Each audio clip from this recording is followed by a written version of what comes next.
It was yet another victim of Hurricane Katrina, rail service between New Orleans and Mobile, Alabama. But we're now 1 week into the rebirth of that picturesque train route. For 2 decades, the call of the rails for travelers along the Gulf Coast was silenced. Now it's back in full force. I'm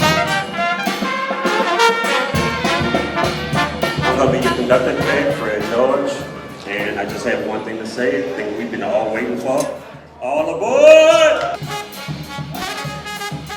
Amtrak started up its renamed Mardi Gras service route between New Orleans and Mobile, Alabama, with stops in Mississippi, in Bay St. Louis, Gulfport, Biloxi, and Pascagoula. I mean, if this doesn't make you want to get off at the next stop, I don't know what does. Coastal Mississippi just has all the views and all the hospitality that we claim. You can feel it. This was rail service that had been disrupted ever since Hurricane Katrina 20 years ago. With this reboot, the early runs carried a host of train fans and travel professionals. Their experience may be proof of the old adage that the journey is just as important as the destination. Got some snacks along the way, and it's a beautiful ride, very scenic. A lot of the sort of regular train folks were talking about how scenic of a ride it was from New Orleans to Bay St. Louis for the first ride, or the first leg of this.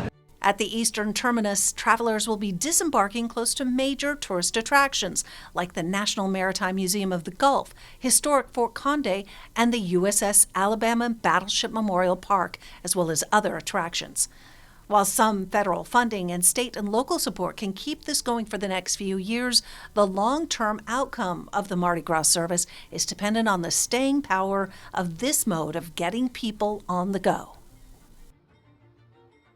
Now, this new route has proven to be extremely popular in just its first few days of service. Early on, seats sold out for the first runs, but I looked into booking a ticket for over the Labor Day weekend, and there were still seats available at just $30 a pop.